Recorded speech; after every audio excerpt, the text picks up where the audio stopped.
Hi friends, thanks so much for joining us again on Facebook Live video.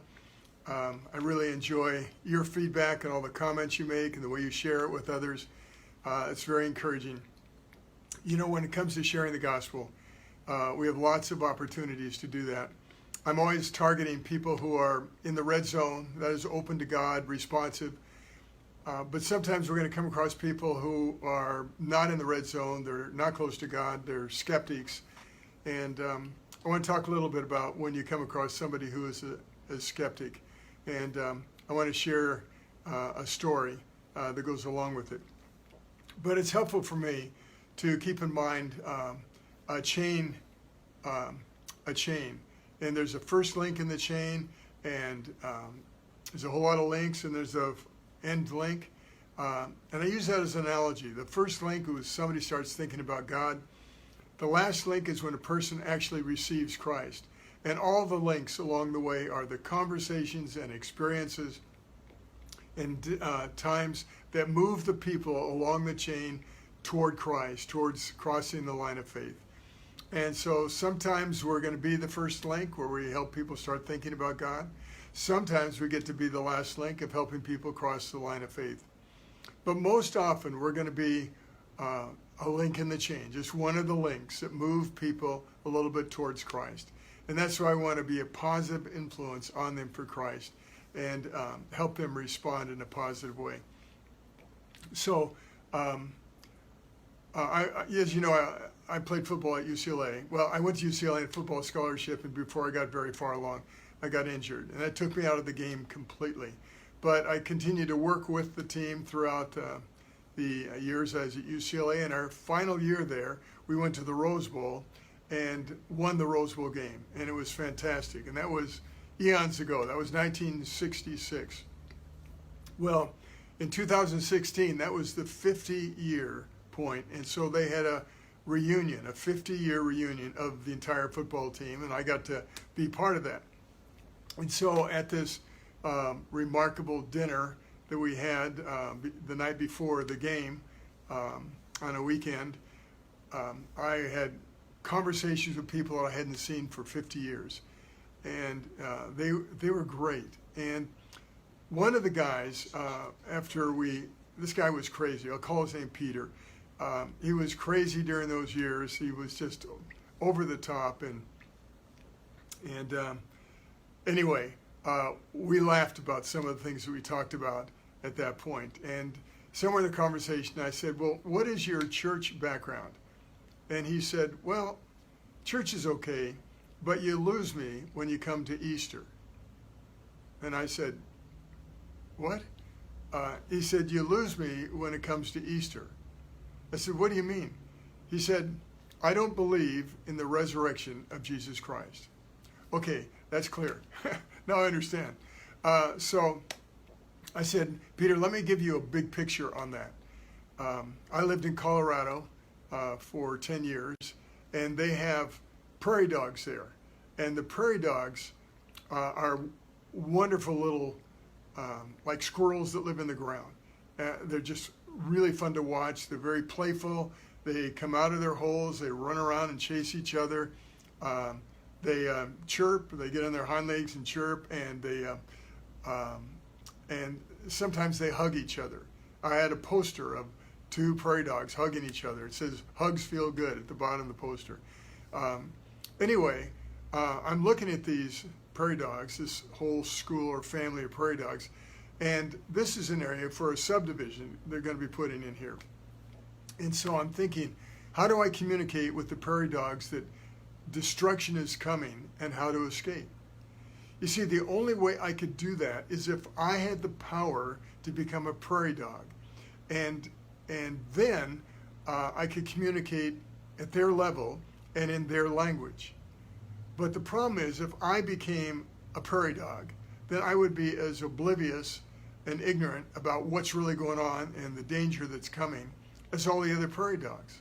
So somehow I would need to retain my nature, my intelligence, my essence as a man, and then get into the body of a prairie dog. So it's a higher created being coming down. So I put in the soul of a man into the body of a prairie dog. So I could talk to him at their level, in their language, but with the wisdom and the knowledge of a higher created being.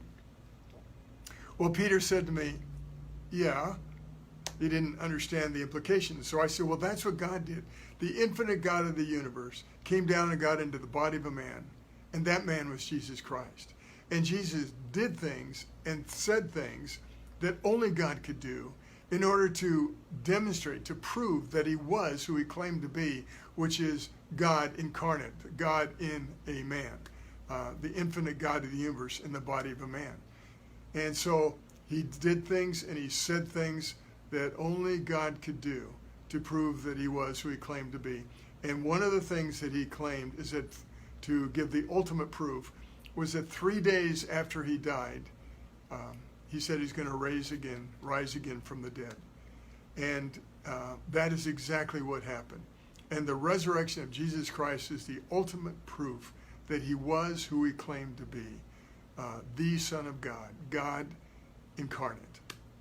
Well, at that point, Peter said, not now, but tomorrow. I want you to talk to me more about that, but not now. I said, okay.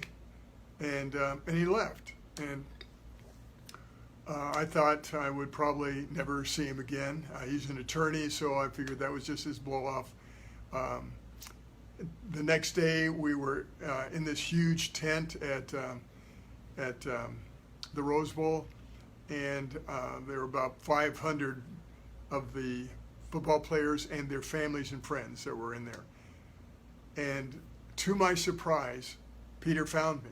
And he came up and he said just abruptly, okay, talk to me about the resurrection. Talk to me about, and I said, talk to me about Easter. And I said, well, there are two guys I'm thinking of, and they both were hardcore atheists, and they set out to disprove Christianity. And they realized that Christianity hangs on the person of Christ, and that Christ claimed to be God, and the ultimate proof was the resurrection. So they focused all their energy on disproving the resurrection. And in their scholarship and in their approach, they listed the evidence for the resurrection and the evidence against the resurrection. And in both cases, these two guys, hardcore atheists, lived about a decade apart. They didn't know each other, but both of them came to the conclusion that the evidence in support of the resurrection far outweighed the evidence against the resurrection. And both of them committed their lives to Christ and became followers of Christ and been teaching in universities throughout the United States. They've both written several books. They're really standing strong in defending the defense of the faith. And so Peter said to me, so there is evidence for the resurrection. Well, obviously he got the questions in college or someplace like that, but he never really looked into the evidence. I said, yes, there is evidence. And I've got a couple books I could recommend to you that would help you with that. He says, oh no, I know how to do research. He said, I said, oh, he's an attorney. He probably does know how to do research. He said, I'm going to Google it. Well, that'll work too, because that'll take you to where all the sources and information is. And he said, thank you very much. And he turned and left. And that was it. Conversation over. Did he become a Christian? I don't know. But what I do know is that his response was remarkable from where he started to where he ended. And I really sense that God put us together because God was reaching out to him. Will I see him in heaven? Well, I don't know, but I really think I might.